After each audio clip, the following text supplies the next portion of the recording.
today we're working on the activities, the learning activities. So we're going to kind of look at and identify some rich learning experiences to incorporate in your course design.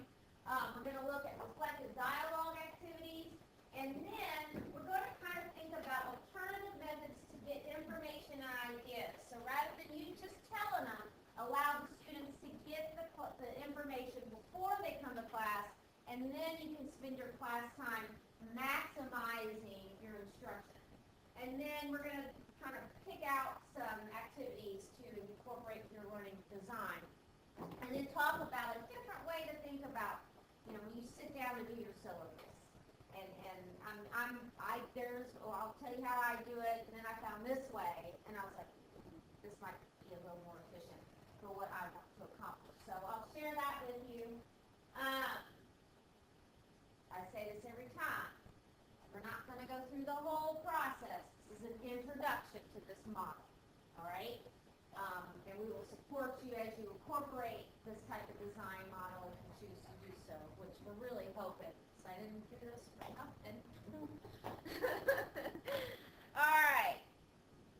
So there's our gold medal challenge. What we're asking you to do, again, subliminal messaging. And now we're going to focus in on the active learning and teaching and learning activities.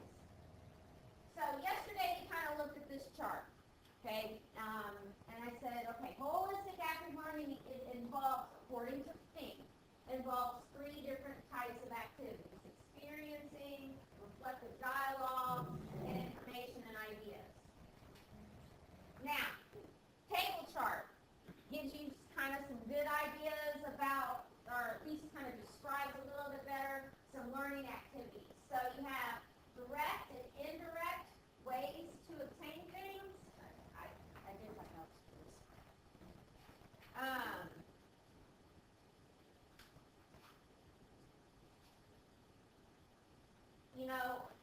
Basically what Think wants you to do is kind of make sure you pull in, especially the experience and the reflective dialogue a couple of times throughout, included in your design.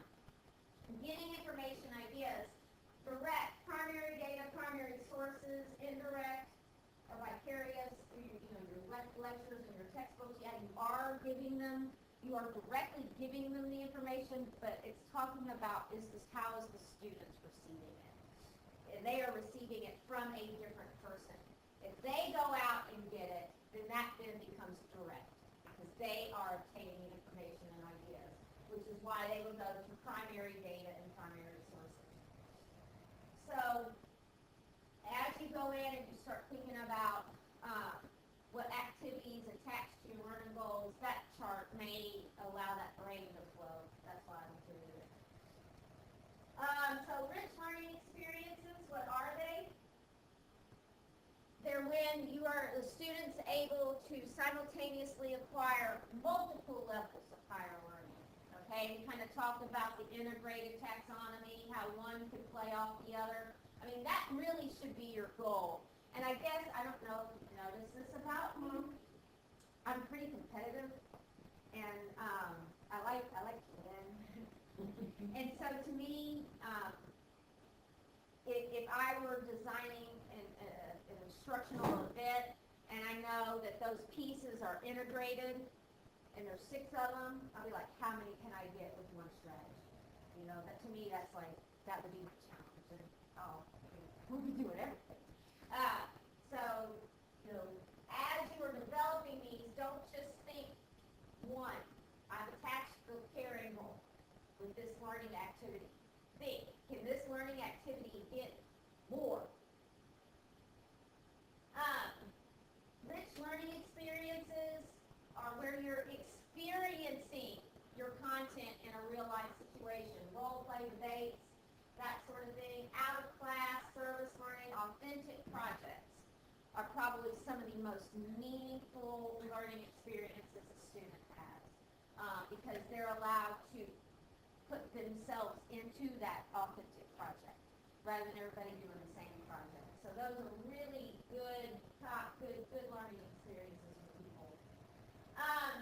Now, in the essence of saving some time, these little light bulbs are here to give you a few minutes to kind of brainstorm, but we're going to kind of roll on through this piece. What rich learning experiences are appropriate for your course? To me, that's kind of a really good question to think about. So what's appropriate for your level, for your content, for your situational factors, student types? What activities do you have that they are doing something or at least observing your content in practice? So consider those particular pieces as you are thinking about which activities you want to select. In-depth reflective dialogue, there's a couple of different ways to think about that. You have written forms, your minute papers, weekly journals, learning portfolios. What are they reflecting on? The subject, the learning process. This one's pretty powerful. What did I learn? What value is this? How did I learn it? You know, those kinds of things. That's where you get your metacognition. That's where people become aware of what they know and what they don't know, and real true learning that happens. And then who are they reflecting with? Themselves, you, each other. All those little different types of things are something you want to consider when designing activities for your class. Okay, so now you're going to think a little bit when you get here in a few minutes and you're filling out your third column of the chart. What reflective activities do you have? The power of reflection, I said this yesterday, is amazing. It really does help people come to know what they do and what they don't know. Okay, information and ideas. This is a huge, huge step that you can take to maximize the time you have with your students where you're doing things in class. So that whole content coverage, that sort of thing, this is where you can cut some of that time out by, making your students get the information and ideas before they come to class and on their own, or the lecture. And I actually did this with my advanced geometry class, and this is what prompted me to do so. In algebra class, you can send your students home with homework, and 90% of the parents can at least solve a one-step equation. All right, so they get help at home. In advanced geometry, when you're teaching those students, and they're doing 2-column proofs, and they go home to get help with the 2-column proofs, that ain't happening. Generally speaking, and you can correct me if I'm wrong, I would say 90% of the population say, what did you remember of geometry? They're either going to go nothing or triangle. Yes. Right. SAS, ASA, SSS. You don't know what those mean anymore, but you just remember those. So, here I am, and in high school, you have to assess them on every little piece of homework, but they don't do it, right? So in high school, I go home, and I have these advanced students who care a lot about their grades, and they get real crazy about it. Come and I'd be like, well, you didn't even draw the picture. Like, I'm going to get credit for drawing the picture. Well, I didn't know how to do it, so I'm not going to draw a picture. So, this isn't working. The 2-column proofs need to be done with me. I'm the only one that can help them. Those students can go home and read that textbook, and they can read what a point is and write a definition down. They've been doing that since grade about 3, I would assume. So that really helped. And I saw increased performance on the test because the piece where the students were wrestling the proofs, which is not easy for everybody, I was able to guide them, and it worked beautifully. Now, that being said, I had to train my students how to read. Think about your math textbook. What's the first thing you did? Open it up. What problems start you with? Odds. You start working. You don't even read that the stuff in between it before it because your teacher told it to you. Well, that wasn't happening anymore because we were spending our class time doing things. So I had to train to read the textbook. And I gave them a reading guide where they had to write it out. That was work for me. I had to type those up. But my students' performance improved. So I had to explore alternative ways of getting the information and ideas out to my students, or their grades wouldn't have been as good as what they should have been. So reading prior to class, we got that little shell out there. People's just waiting, going, put stuff in me, put stuff in me. It's just so lonely. We're going to fix that. All right. And then direct students to sites that can help them. That's something else you can put in your Moodle site. And it's another thing. I didn't have Moodle. I had a wiki. And it had links for categorized by every chapter, every section, help websites. Okay? Your Moodle can be that for your students. And we may end up in Oz by the time this session's over with. Okay, so now, how can we rearrange, how can we identify or cause students to get their initial exposure to subject matter and ideas outside of class? Notice they say an initial exposure. That in itself is kind of a background knowledge probe. Who had that one? Y'all saw that background knowledge probe? Yeah.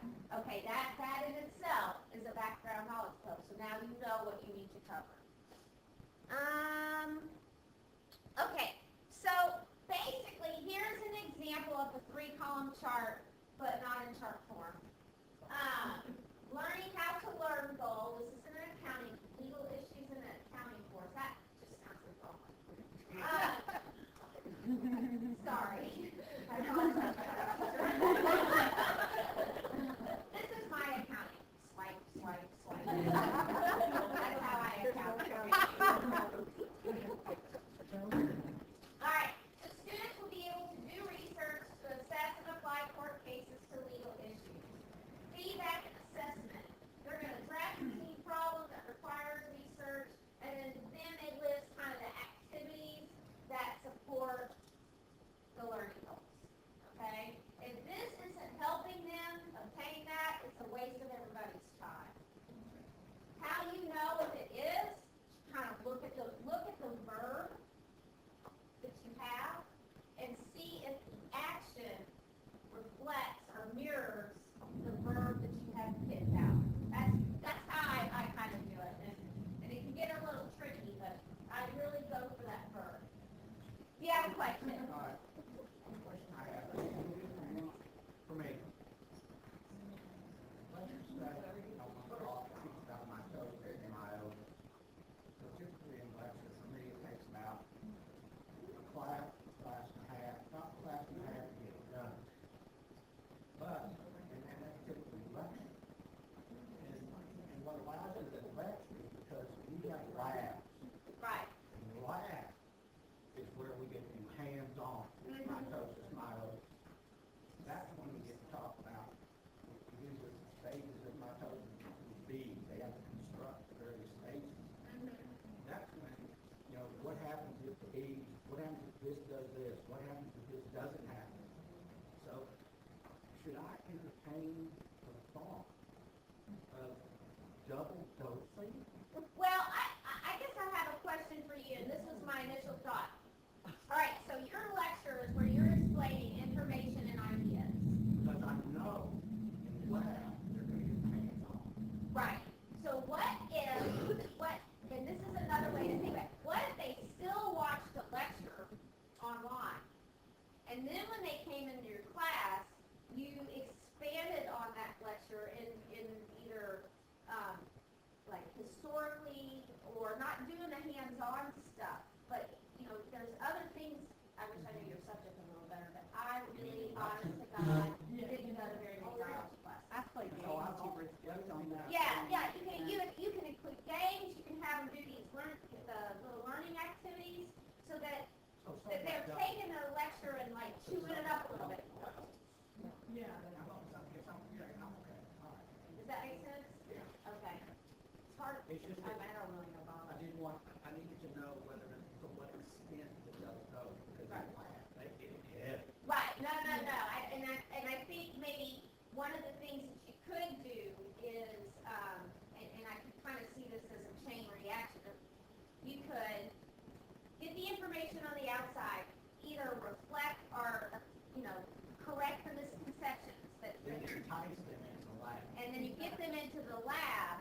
Now, Then there'd be more prepared for the lab.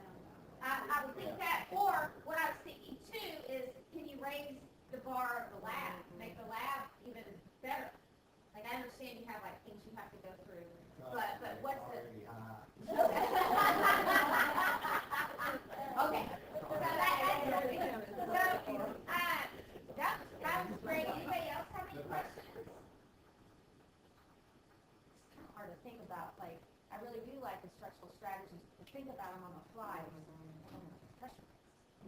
I have kind of a question. Okay. So, while we've been talking about this, we're talking about active learning, and I'm thinking about students doing stuff in class. It doesn't necessarily have to be the activity, right? I mean, like, we can have discussion in class. That activity could be, hey, go home and take what we talked about in discussion and make a poster Right, or a right. presentation, or so I'm trying not to limit myself. Right, and don't. I'm trying to follow the directions, and I'm getting too focused. Okay. I'm leaving out some ideas. So. Well, like, I'm not giving you the end-all, be-all. I'm merely saying, hey, we got to have our students doing things. Okay, you know your content, and you know what constitutes doing things within your domain. And so it's those kinds of things that you can bring in, and it's just nice to vary it up, you know. Okay, so, you know, if you want to take a few minutes, or if you've already written your stuff down on your chart, collaborate with each other. I do have table examples of finished 3-column charts by discipline. Yours may be included, but when I was going through this material, the examples really helped me define what I thought was a good idea for my classes.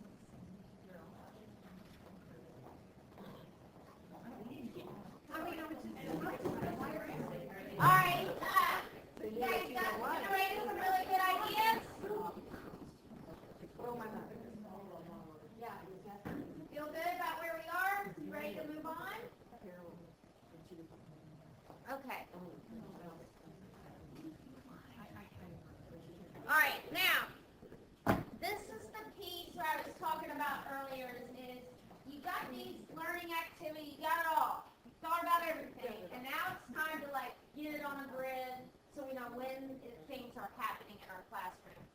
And like I said earlier, when I read through this model and studied it, I really liked the take they had on how to put the pieces together. You want to think about the structure of your course and then select the strategies to match the structure. And then you're going to integrate those for your overall scheme. And we're going to go through each little piece of that. And I've got a template out there. And I'm going to show you how to use it. We're not going to fill it all up. But most important is to understand kind of this thought process through the design. Okay, so the way Think goes about it is the design. I know we've been talking about people, and we've been shoving the content to the side, but the content is coming front. Okay, he says think about the 4 to 7 major issues. So to me, the 4 to 7 major concepts, to me, that's what your SLOs, your Johnny Dean SLOs are. Those are your major things that you, content-oriented things that you want to get across in your course. And then you think about, what order do they need to go in? Now understand that I realize that they're probably integrated. So you're not just saying you're first and you're last, but you know there is a logical sequence for your content in some capacity. What initial ideas you have for assignments are problems that will reflect the increasing complexity as the students move from topic to topic. That's typically the way our course is designed. We start out easy, we build them up, and we drop the bomb on them, and they're going to stress it because finals are next week. Okay? And so, you know, just kind of want to get that brainstorming. You've done some brainstorming, you've learned some new activities. You haven't put it all together yet, but you got a list.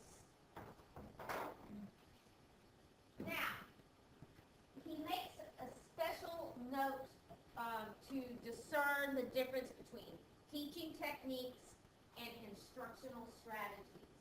And teaching techniques are discrete, specific activities such as lecturing or leading discussions or setting up. It's what you're doing, okay? The instructional strategies are what are leading up to what the student is doing. And I don't really know why he spent a lot of time kind of just discerning that difference, but I thought it was kind of cool, so I put it up there. But these are kind of some of the things, though, that you do think about as you're going through and planning your course. So these are activities for both teacher and student. Now, here's kind of what he said. He uses this castle top diagram where now you can think about the sequence of events. So you have this list of things. I want them to watch the video lectures. I want them to, do the minute paper. I want them to. And so now he asks you, okay, where are these things going to happen? You have your list of topics. You have your list of strategies. You have your list of teaching techniques. Now you're kind of placing them as a little puzzle piece. And this is where I didn't call it Ludler's pink. I still don't like the fidelity loving pink. But this piece of it, I'm like, wow, look how he organizes his design. Most of us, I would think, say, okay, in week 1 I have to cover this. In week 2 I have to cover this. This is content-driven design, where you think, you're not even doing your weeks yet. You're laying up. How does all this help me get that SL up? That to me was really powerful, really good twist in how to think about it. Then, once you have this laid out, now you can be like, okay, Monday, Tuesday, I don't think that's going to work. All right, we'll try that the 3rd week. Then you itemize it by day, rather than laying the time. And that kind of reminds me of your question. We only have so much time. Well, at this point, now time's not controlling you. You're controlling it. And that's my favorite, absolute favorite piece of Mick's design is how he did this. And so that's what that particular chart. It's not a castle top. Look, I tried to make one of those for you all, and those are really hard. I mean, you have to take away this, on a chart, and take away this line and this line, but then that line comes back, and I was like, screw it. They're getting a bunch of boxes. Okay. At this point, I didn't have time. I had to figure out that jigsaw thing. All right. So that's what this chart is about. Is thinking about, okay, I have this topic. Now there it is divided in weeks. But if I were to design that again, I probably wouldn't even put that part on there. I pulled that from somebody else. Change week to Topic, yeah, change the week to the topic. Wow, what a powerful way to think about designing your course. And it's pretty sad that moved me that much, but it did. Okay,